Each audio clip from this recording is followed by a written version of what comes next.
Greetings and welcome back to Curiosities Obscura. We're thrilled to have you with us for another exciting exploration.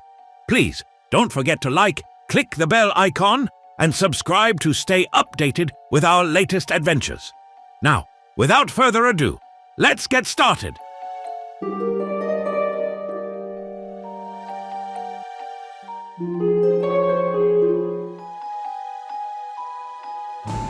Imagine this. You're walking through the halls of an old museum, the kind that smells like history itself. Glass eyes stare at you from every corner, silent, still, unnervingly alive. Behind each frozen gaze lies a hidden story of life, death, and meticulous craft. Today, we're peeling back the skin, literally, on the world of taxidermy. But what if I told you everything you think you know about stuffed animals is completely wrong? Stay tuned. All right, let's kick things off. Taxidermy might sound like some obscure art form only weirdos are into, but at its core, it's exactly what the name suggests. It comes from two Greek words, taxis, which means to arrange, and derma, which means skin. That's right, taxidermy is basically skin arranging. But don't picture some Frankenstein-esque process. It's way more intricate and scientific than that. A taxidermist's job is to take the preserved skin of an animal and create a sculpture that makes it look alive again. It's like 3D printing, except the material is, well, skin. And no, they're not just stuffing dead animals with cotton and hoping for the best. Every single detail, muscle structure, posture, even the twinkle in the eyes, has to be painstakingly recreated. Now, historically, taxidermy was all about hunters showing off their trophies. Think bears on rugs, deer heads over fireplaces, and lions frozen mid-roar in Victorian parlors. Creepy, right? But modern taxidermy? Oh, it's evolved. Ethical taxidermists like Jasmine Miles Long only work with animals that died naturally. Think roadkill, old age, or accidental injuries. She even calls her work ethical taxidermy. Now you might be wondering, how does someone even start taxidermying?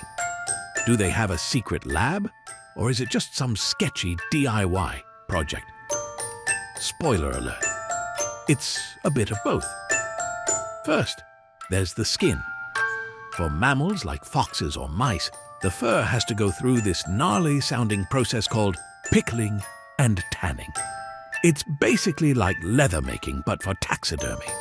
Without it, the fur would fall out, and let's face it, no one wants a bald raccoon mount. For birds, the process is slightly less intense. Their skin doesn't need to be pickled. It just gets a deep clean to remove fat and other gross stuff. But here's the catch. Bird skins are ridiculously delicate. One wrong move and bam! You've got a ripped feathered mess instead of a majestic hawk. Then comes the fun part, building the body. This is where taxidermy turns into sculpting.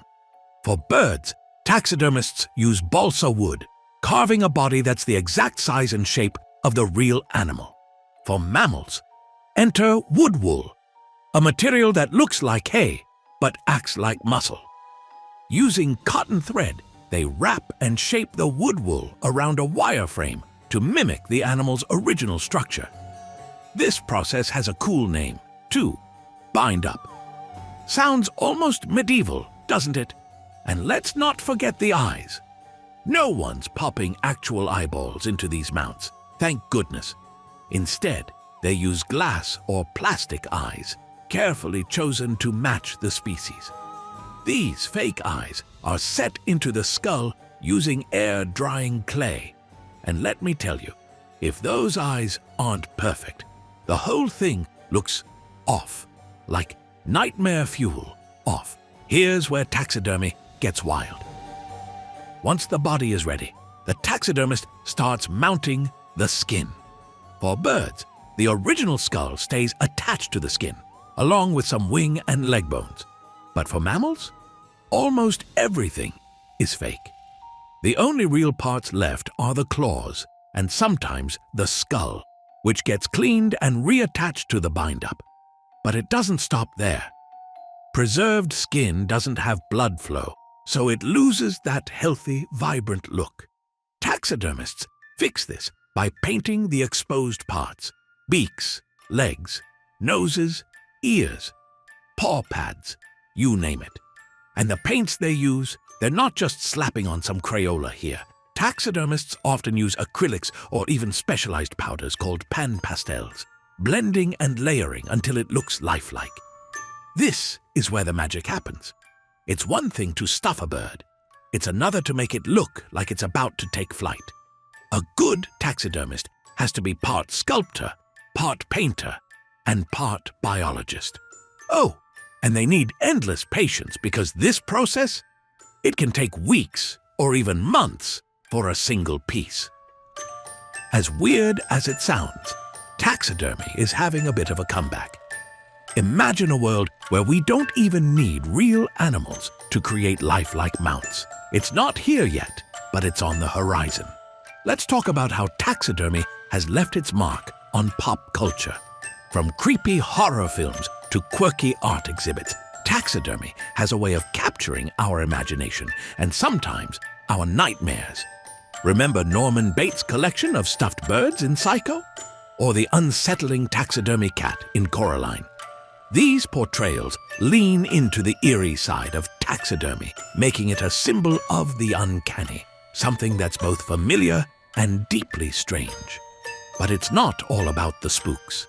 Taxidermy has also found a place in the art world. Artists like Polly Morgan use taxidermy to explore themes of life, death, and beauty, creating surreal, thought-provoking installations. Even fashion has dabbled in taxidermy, with designers incorporating preserved animal elements into avant-garde pieces. What's fascinating is how taxidermy manages to walk the fine line between art and science, unsettling and inspiring us in equal measure. Love it or hate it, taxidermy has carved out a permanent space in our cultural consciousness.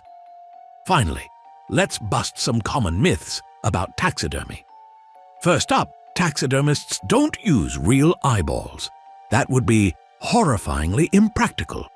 Glass or acrylic eyes are the standard, as they're durable and far less gruesome. Second, not all taxidermy is about hunting trophies.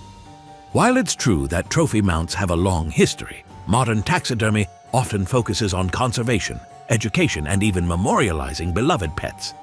Yes, people sometimes preserve their pets through taxidermy. Not everyone's cup of tea, but hey, to each their own. And here's a fun one. Taxidermy isn't some dying art form practiced only by a handful of old-timers. With a growing interest in ethical and artistic taxidermy, the craft is alive and well, drawing in a new generation of practitioners.